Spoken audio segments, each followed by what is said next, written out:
Et salut tout le monde, j'espère que vous allez bien. Aujourd'hui on se retrouve pour une vidéo non pas gameplay ranked mais bien pour vous parler du nouveau patch Bûcher Éternel. Le nouveau patch il a été présenté il y a quelques heures et c'est le dernier de la saison 3. Ne confondez surtout pas avec la saison 4 qui arrive en février où il y aura un nouveau tank, ça a déjà été annoncé. Je me permets de le redire parce que c'est une question que j'ai beaucoup sur Twitch ou même sur YouTube dans les commentaires, c'est hey Lunium, quand est-ce que sort le nouveau perso alors que Vora est sorti il y a un mois maintenant à peu près? Eh bien va falloir attendre encore un petit peu. À la base oui, il devait sortir en 2020 mais il y a eu des complications avec l'année du Covid et ce genre de choses.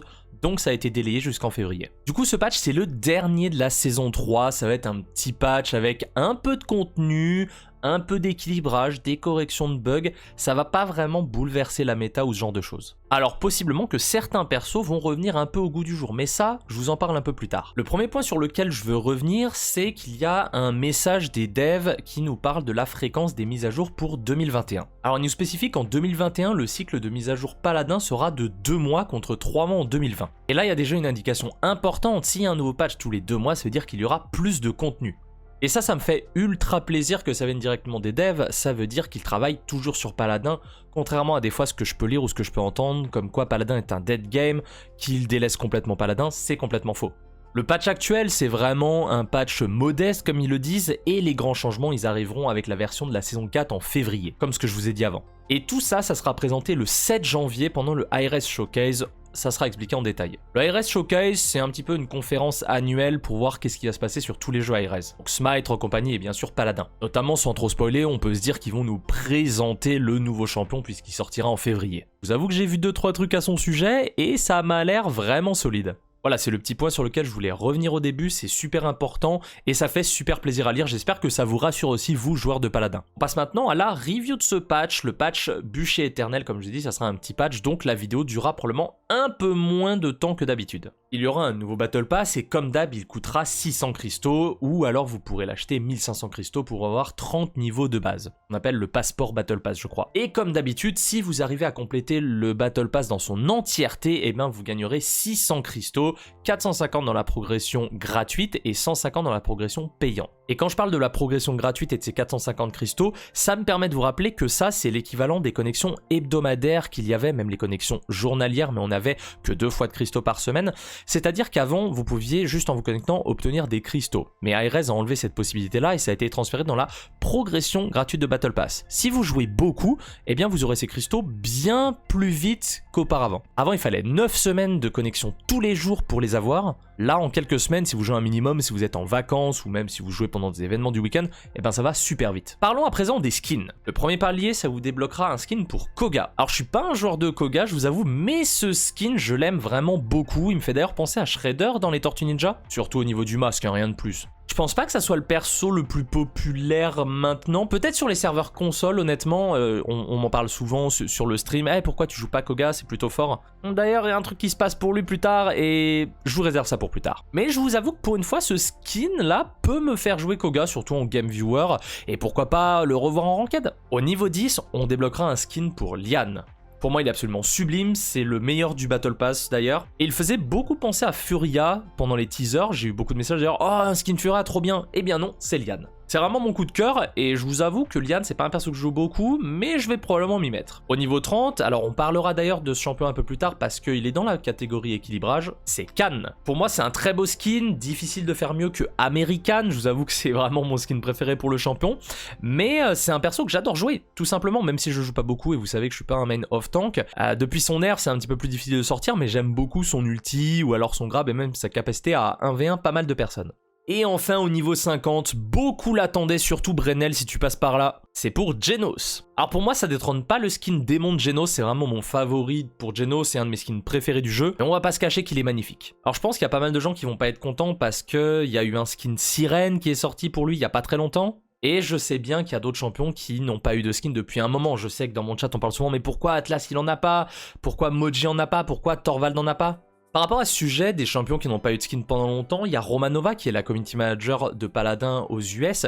Elle a fait un message sur Twitter, je vous le linkerai d'ailleurs dans la description. Dedans, elle explique que ce BP c'est le premier un peu d'une longue série qui va arriver en 2021 et que le modèle free-to-play des jeux, donc comme Paladin notamment, mais on peut penser à Fortnite qui est un petit peu pareil, eh bien c'est normal qu'il y ait pas mal de skins comme contenu additionnel à payer et que ce soit d'ailleurs pour des champions qui sont joués souvent, qui sont dits populaires.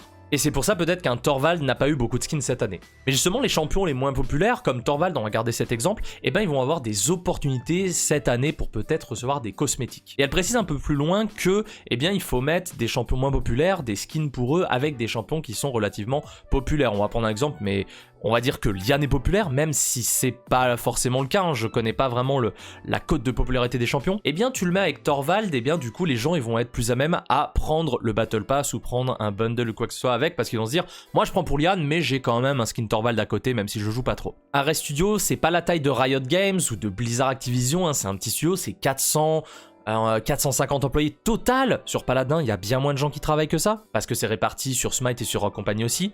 Et justement, elle dit que comment font Riot font exactement la même chose. Ils font des skins pour les persos populaires, par exemple. Pourquoi Lux, qui est un champion de League of Legends, elle a beaucoup de skins, et Riot a déjà répondu, parce que les gens l'achètent, ce qui est normal.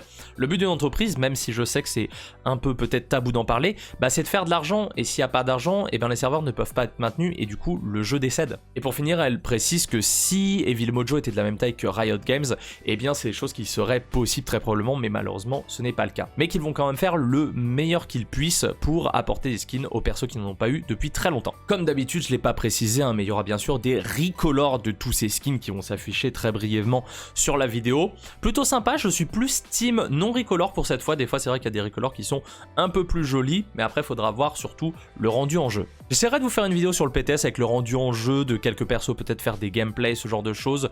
On va préparer tout ça. Et comme d'habitude, pour le reste du BP, il y aura des émotes, des avatars, des sprays, ce genre de choses. Il y a quelques infos à droite, à gauche qui se baladent. Encore une fois, je vous mettrai le lien du patch note dans la description pour que vous alliez voir par vous-même. Je vais pas passer dessus parce que c'est vraiment plus des éléments cosmétiques qui sont dévoilés, des bordures, ce genre de choses.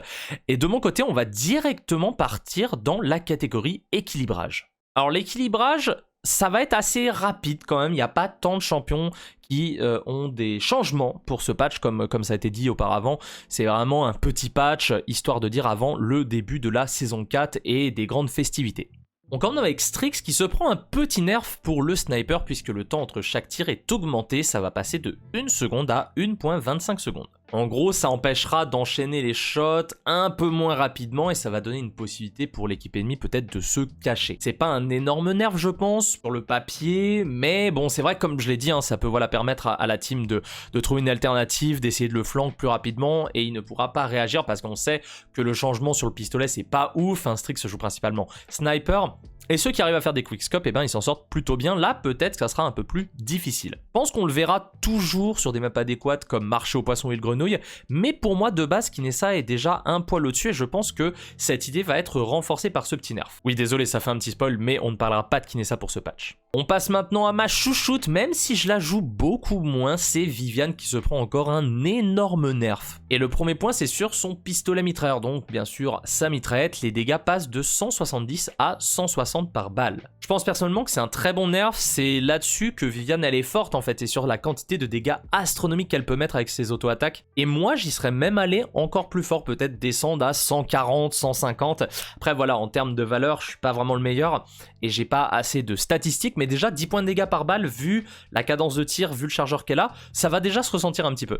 On va être sur l'ordre de quelques centaines de points de dégâts en moins si on touche toutes les balles, s'il n'y a pas de havre, si on est assez proche pour qu'il n'y ait pas de damage fall off. Et oui, vous le savez, j'adore Viviane, mais il faut savoir rester objectif. Le deuxième point sur lequel elle se fait nerf, c'est sur sa carte avantage déloyal qui fait qu'elle peut augmenter la durée de son bouclier déflecteur. Là, cette durée, elle passe de 1 seconde par point investi à 0.8 secondes. Donc si on met les 5 points, eh ben, ça fera un total de 5 secondes actuellement contre 4 secondes post-nerf. C'est un nerf, Perso, je joue pas trop la carte, je vous avoue, je pense qu'il y a mieux à mettre dans un deck, mais ça reste quand même un nerf pour ceux qui la jouent. Et enfin, la carte qui est énormément jouée, surtout avec le talent objet piégé, c'est Cache-Cache Infernal, la carte du drone capteur qui révèle plus longtemps les ennemis, et bien elle passe de 1 seconde par point investi à 0.7 secondes. Donc actuellement un total de 5 secondes de reveal supplémentaire à 3 secondes post-nerf. 2 secondes c'est vraiment beaucoup, ne plus avoir l'information sur les ennemis, ça va être très embêtant. On la mettait quasiment dans tous les decks avec le talent objet piégé comme je vous ai dit, c'est un nerf qui va faire mal, et là je pense malheureusement qu'il va falloir mettre les 5 points dedans pour avoir au moins les 3 secondes.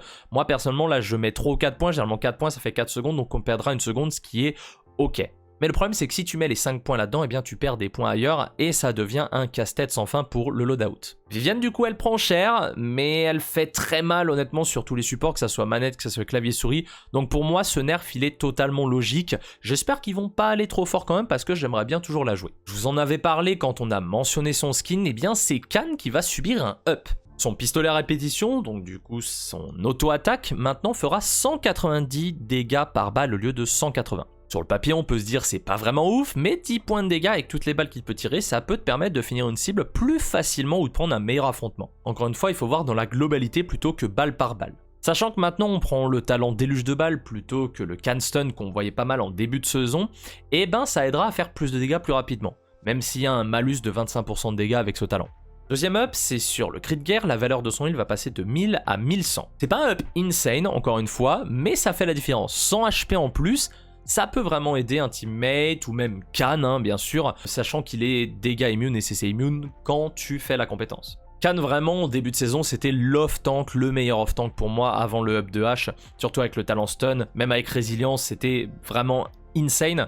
Et du coup c'était très dur à contrer. Mais depuis qu'il s'énerve, bah, il a un peu disparu avec une domination de H et de Makoa. Je trouve d'ailleurs que Khan il s'en sort pas mal contre H, avec le dash il peut la cancel, des Fernando qu'on voit de plus en plus aussi, à l'instar peut-être d'un Barrick ou d'un Terminus, et bien c'est très bien pour Khan parce que s'il dash sur le Fernando qui a son shield, ça enlève le shield instantanément. Et ben avec ces petits ups j'espère qu'on le reverra un peu plus, personnellement il me manque, surtout qu'il est pas mauvais, il peut avoir un ulti très clutch si vous arrivez à le lancer, et puis en plus il a eu un super beau skin. On passe maintenant à Sha-Lin qui se prend un nerf. Oui, enfin, on l'attendait après plusieurs patchs où il se fait up sur up et que ça passait sneaky en mode non mais Sha-Lin n'est pas si puissant que ça. Eh bien si, il est beaucoup trop puissant maintenant. Mais est-ce que ce nerf sera suffisant? Je sais pas, vous allez me dire, moi je pense déjà que c'est un bon commencement. Le talent ensablement, donc c'est le talent qui se joue tout le temps, qui vous permet de faire une explosion de 300 points de dégâts sur le clic droit. Ça fait un burst monumental, hein, ça applique 1300 de dégâts si vous touchez la flèche en même temps sur une autre personne qui n'a pas Havre. Elle applique aussi un handicap de 2 secondes. Handicap c'est cripple, c'est comme le clic droit de Grover avec racine profonde, c'est que vous ne pouvez pas utiliser de compétences de mouvement. Et bien à présent, avec le talent ensablement, cet handicap durera uniquement 1 seconde. Et honnêtement, 1 seconde, c'est vraiment beaucoup, surtout en early game. Du coup, c'est une très bonne nouvelle. Le burst plus le CC de 2 secondes, ça fait vraiment de Sha-Lin un perso OP. Je pense qu'actuellement, d'ailleurs, pour ce patch, c'est le meilleur DPS, vraiment de loin. Et je pense d'ailleurs qu'il restera toujours très fort, même avec ce nerf. Il faut juste qu'il soit entre de bonnes mains. Hein. S'il est joué par moi, c'est sûr qu'une game sur 2, ça va loucher, ça va viser le mur. Mais si t'as un joueur PPC, bah là, ça va faire complètement la différence. Je pense du coup que ça sera plus facile pour l'équipe qui affronte Sha-Lin en early parce que généralement si on voit un Sha-Lin, moi c'est ce que je vais prendre Cauterizé en tant que DPS et une résilience pour vraiment réduire cet handicap. Là on pourra réagir, on pourra bouger et peut-être pas se faire one shot.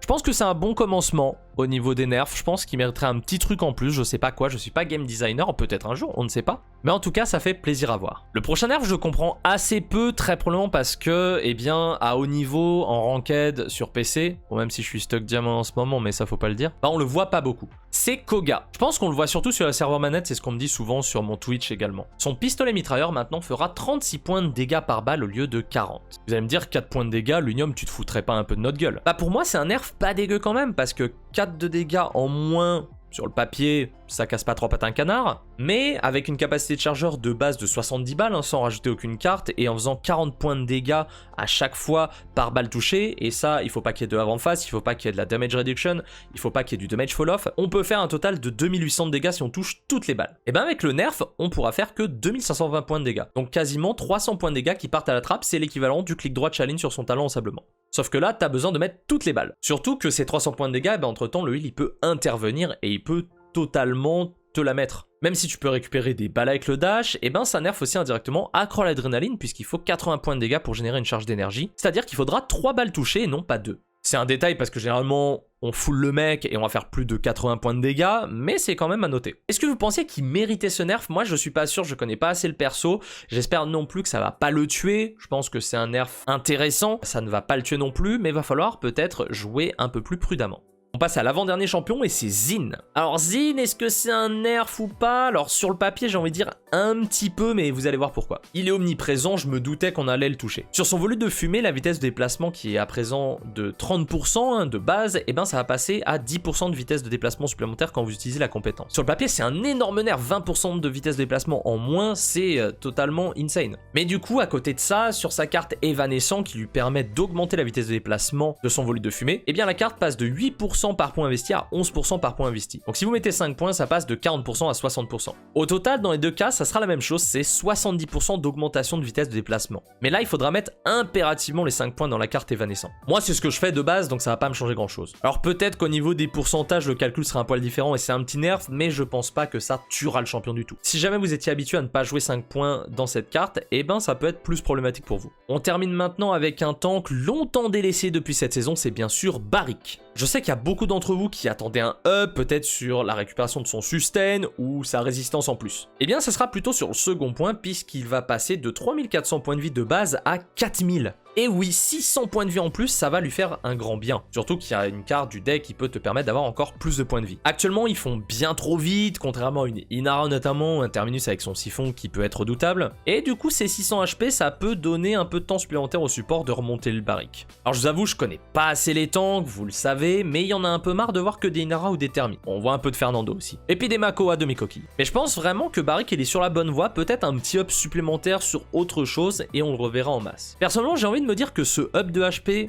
on va le voir un peu plus, et j'espère que j'ai raison, parce que c'est un personnage que j'aime beaucoup avoir dans mon équipe, j'aime beaucoup le jouer de temps en temps, même si je suis pas très bon, et ça permet surtout une plus grande diversification de la méta. Voilà, comme je vous ai dit, il n'y a pas beaucoup d'équilibrage, mais c'est normal, c'est le dernier patch de l'année, de la saison 3, avant qu'on s'attaque aux gros morceaux en février 2021. En plus de ça, il y a pas mal de résolutions de bugs sur des skins, sur différents champions, sur des éléments génériques du jeu, sur des maps notamment, par exemple sur Frog Isle, vous savez la petite pierre là qui vous fait pencher un petit peu, ça sera résolu. Sur Dôme Glacé, ça sera résolu aussi, où dans la petite maison à gauche, dans votre spawn, eh bien vous pouvez passer à travers la texture. Merci Etsu d'ailleurs qui m'a montré ça en plein live, j'ai pu le remonter, ça sera corrigé prochainement.